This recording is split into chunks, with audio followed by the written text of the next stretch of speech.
Hello दोस्तों, आपका स्वागत है मेरे इस यूट्यूब चैनल पे।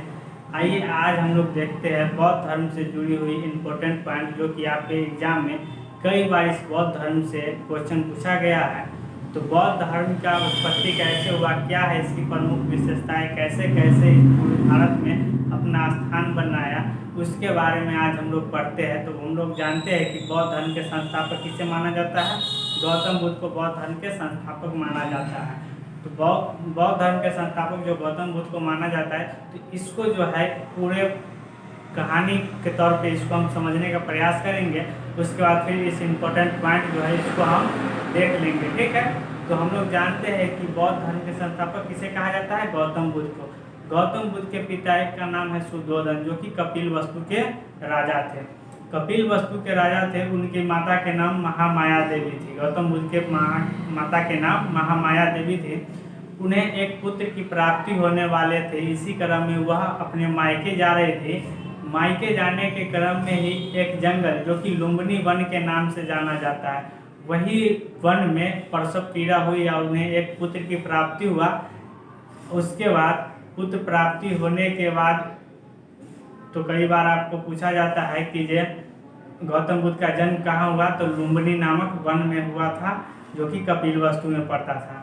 उसके बाद गौतम बुद्ध के जन्म के 7वें ही दिन बाद उनकी माता यानी महामाया देवी की मृत्यु हो जाती है।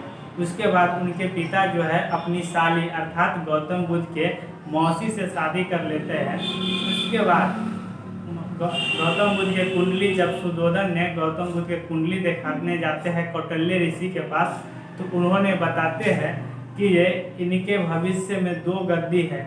आने वाले समय में पहला जो था कि जब बताया कि आने वाले समय में या तो एक चक्रवर्ती राजा बनेंगे या नहीं तो एक बहुत बड़ा सन्यासी बनेंगे। इस बात से को लेकर के शुद्धोधन जो थे काफ़ी चिंतित थे, क्योंकि वो कपिलवस्तु के राजा थे और वो चाहते थे कि आने वाले समय में मेरा बेटा इस कपिलवस्तु का राजा बने। लेकिन ऐसा हुआ नहीं।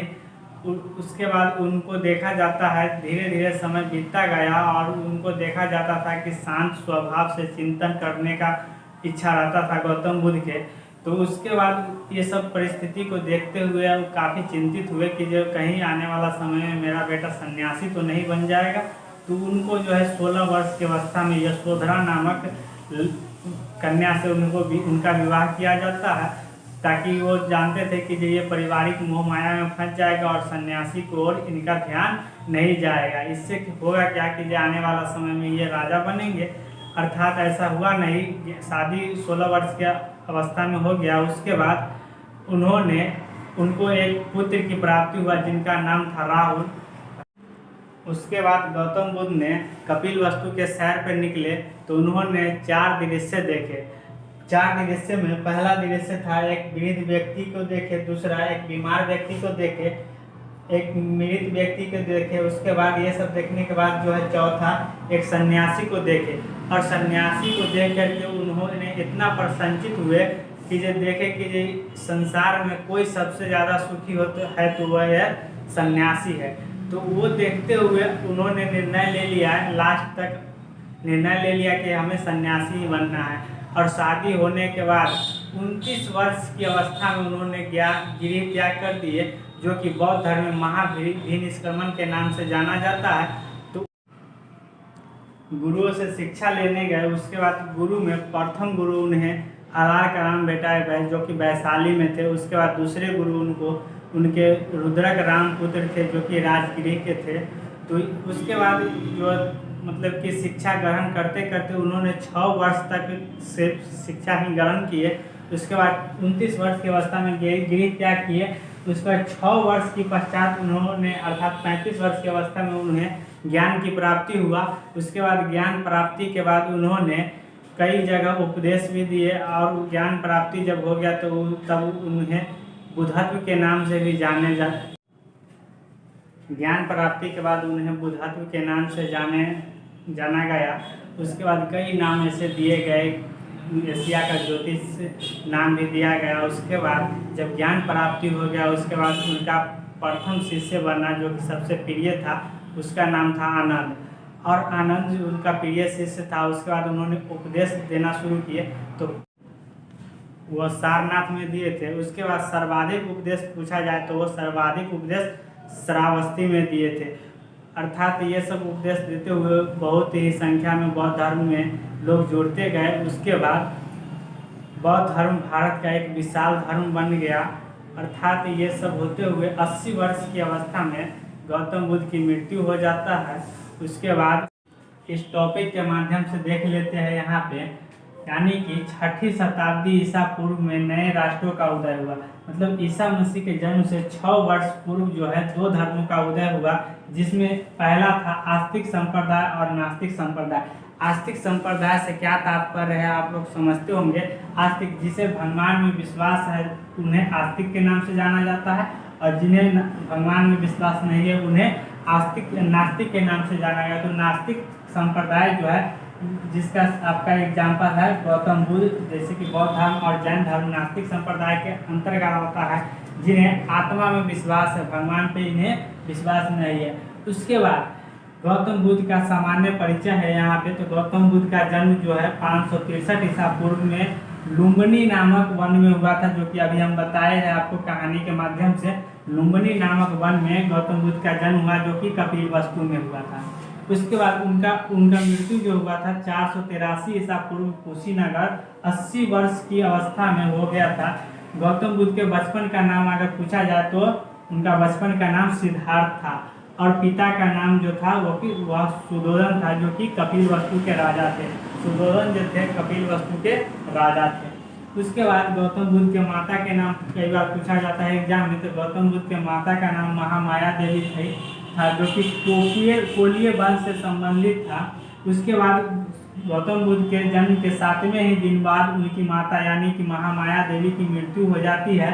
उसके बाद उनके पिता ने अपने साली अर्थात गौतम बुद्ध के मौसी से शादी कर लेता है, जिनका नाम सौतेली माता का नाम क्या था, प्रजापति गौतमी था। उसके बाद उन्होंने शादी किए, उनके पत्नी के नाम गौतम बुद्ध के पत्नी के नाम यशोधरा था, जो कि 16 वर्ष की अवस्था में अपना विवाह कर लिए थे गौतम बुद्ध। उसके बाद उन्हें एक पुत्र की प्राप्ति हुआ, जिनका नाम राहुल था।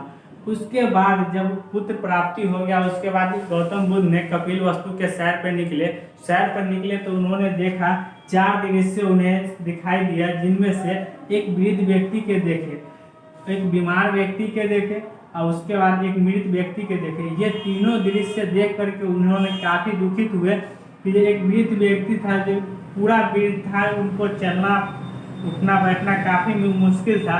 उसके बाद एक बीमार व्यक्ति देखे, इतना बीमार था जैसे कि कहा जाता है कि जो इतना ज़्यादा बीमार होने से अच्छा है ये आदमी मर जाए, वैसा स्थिति देखे। वो सब देख करके काफ़ी दुखित हुए। उसके बाद एक मृत व्यक्ति को देखे तो देख करके बताया कि यानी कि सबको लास्ट में ऐसा ही जब मृत्यु को गले लगाना है तो कहे नहीं अपना हिसाब से दिया जाए। तो उन्होंने उसके बाद एक सन्यासी को देखे, तो सन्यासी के देख करके उन्होंने काफ़ी मतलब प्रसन्न हुए, क्योंकि उस सन्यासी को देखे काफ़ी खुशी प्रसन्नचित नजर आ रहे थे। और उन्होंने निश्चय कर लिया था कि हमें सन्यासी ही बनना है। उसके बाद उन्होंने गृह त्याग कर दिए। गृह त्याग जो किए उन्होंने 29 वर्ष की अवस्था में गृह त्याग कर दिए। रात के 12 बजे के समय में उन्होंने घोड़ा पे सवारी होकर, कई बार आपको पूछा जाता है कि जो गृह त्याग किए उसका प्रतीक चिन्ह क्या है, तो घोड़ा उसका प्रतीक चिन्ह है। तो उन्होंने 29 वर्ष की अवस्था में गृह त्याग किए। उसे बौद्ध धर्म में महाभिनिष्क्रमण के नाम से जाना गया।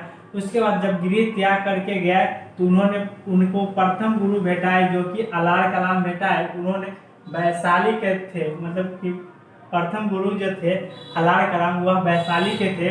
उसके बाद उनका द्वितीय गुरु भेटाए, जो कि रुद्रक रामपुत्र था। तो कई बार आपको ऑब्जेक्टिव क्वेश्चन ऐसे बनता है कि जब गौतम बुद्ध के प्रथम गुरु कौन थे, तो प्रथम गुरु अलार कलाम कहाँ के थे, तो वैशाली के थे। द्वितीय गुरु रुद्रक रामपुत्र थे, जो कि राजगृह के थे। तो ये सब टॉपिक आपको ध्यान में रखना है, आपको कई बार एग्जाम में पूछा जाता है ये सब टॉपिक। उसके बाद उनको ज्ञान की प्राप्ति हो गया, बोध गया बिहार में उनको ज्ञान की प्राप्ति हो गया। तो आपको पूछा जाता है कि गौतम बुद्ध को जो है ज्ञान की प्राप्ति कहाँ हुआ था, तो बोध गया में हुआ था। 6 वर्ष तक उन्होंने ज्ञान मतलब शिक्षा दीक्षा लेते गए, जैसे कि रुद्रक रामपुत्र से वैशाली में लिए। उसके बाद द्वितीय गुरु प्रथम गुरु अलार का नाम, द्वितीय गुरु रुद्रक रामपुत्र थे। 6 वर्ष तक इसी तरह से उन्होंने शिक्षा ग्रहण की। शिक्षा ग्रहण करने के बाद लास्ट के 45 दिन तक उन्होंने पीपल गाछ के नीचे बैठ करके तपस्या की। उसके बाद 6 वर्ष के पश्चात उन्होंने यानी कि 35 वर्ष यानी कि 6 वर्ष 29 वर्ष की अवस्था में गृह त्याग किए और 6 वर्ष तक ज्ञान की प्राप्ति की। उनको यानी कि 35 वर्ष की अवस्था में पीपल वृक्ष के नीचे ज्ञान की प्राप्ति हो गया और ज्ञान प्राप्ति होने के बाद उन्हें नया नाम दिया गया। नया नाम में उन्हें बुद्धत्व के नाम से जाना गया। उसके बाद एशिया का ज्योतिष, लाइट ऑफ एशिया के नाम से जाना गया। इस प्रकार से कई नाम से उन्हें जाना गया। उसके बाद गौतम बुद्ध के प्रिय शिष्य जो बने वो थे आनंद। गौतम बुद्ध के प्रिय शिष्य का नाम आनंद था।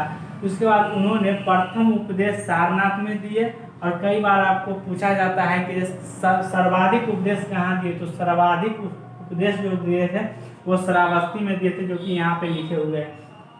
तो प्रथम उपदेश कहाँ दिए थे? सारनाथ में। यह आपका ऑब्जेक्टिव क्वेश्चन यहाँ से पूछा जाता है कि गौतम बुद्ध ने प्रथम उपदेश कहाँ दिए, तो सारनाथ में प्रथम उपदेश दिए। उसके बाद उनके घटना के कई प्रतीक चिन्ह दिया गया, जैसे कि जन्म जो हुआ था, जब गौतम बुद्ध का जन्म हुआ था उस समय ऐसा कहा जाता है कि कमल के 7 कमल के फूल खिले थे, इसीलिए कमल एवं सांड का उनका प्रतीक चिन्ह दिया गया जन्म को। उसके बाद गृह त्याग जो किए थे, गृह त्याग किए थे घोड़ा पे, इसीलिए उनका गृह त्याग का प्रतीक घोड़ा दिया गया। उसके बाद ज्ञान प्राप्ति जो हुआ था पीपल वृक्ष के नीचे हुआ था, इसीलिए ज्ञान प्राप्ति का प्रतीक चिन्ह जो है वह पीपल दिया गया। उसके बाद आनंद के आग्रह पर बौद्ध धर्म में महिला शामिल हुआ। मतलब कि पहले जो हुआ था, जैसे कि गौतम बुद्ध पहले ही बता दिए थे, जब बौद्ध धर्म में अगर महिला को प्रवेश मिलेगा तब जो है बौद्ध धर्म का विनाश हो जाएगा। तो लेकिन फिर भी उनका प्रिय शिष्य था आनंद, इसीलिए आनंद के कहने पर उन्होंने बौद्ध धर्म में महिलाओं को तो शामिल किए। तो बौद्ध धर्म में पहली जो महिला शामिल हुई वो थी प्रजापति गौतमी। प्रजापति गौतमी जो है वो बौद्ध धर्म की पहली महिला जो उसमें शामिल मिला। पहले नहीं था बौद्ध धर्म में महिलाओं का प्रवेश। उसके बाद सर्वाधिक उपदेश आपसे पूछा जाएगा, तो सर्वाधिक उपदेश जो है वो श्रावस्ती में दिए थे। गौतम बुद्ध ने सर्वाधिक उपदेश श्रावस्ती में दिए। उसके बाद अंतिम उपदेश जो दिए थे, अंतिम उपदेश जो दिए थे वो सुबोध शिष्य को दिए और सुबोध शिष्य जो है उनका अंतिम शिष्य था। उसके बाद उन्होंने सुबोध नामक शिष्य को ज्ञान की प्राप्ति हुआ। उसके बाद ये सब होते होते 80 वर्ष की अवस्था हो गया और 80 वर्ष की अवस्था में उनका मृत्यु कुशीनगर में हो गया, जो कि अभी भी यूपी के देवरिया में पड़ता है। तो ये आपका बौद्ध धर्म से जुड़ी हुई कुछ इम्पोर्टेंट पॉइंट है, इसको आप समझिए। उसके बाद फिर बौद्ध धर्म के पार्ट 2 कर लेकर के आएंगे, उसमें इससे जो जुड़ा हुआ क्वेश्चन जो अभी रह गया है वो हम लेकर के आएंगे। कैसा लगा बताइएगा कमेंट करके। उसके बाद फिर हम इसका बौद्ध धर्म का पार्ट 2 लेकर के आएंगे। मेरे साथ जुड़ने के लिए धन्यवाद। फिर मिलते हैं नेक्स्ट वीडियो में।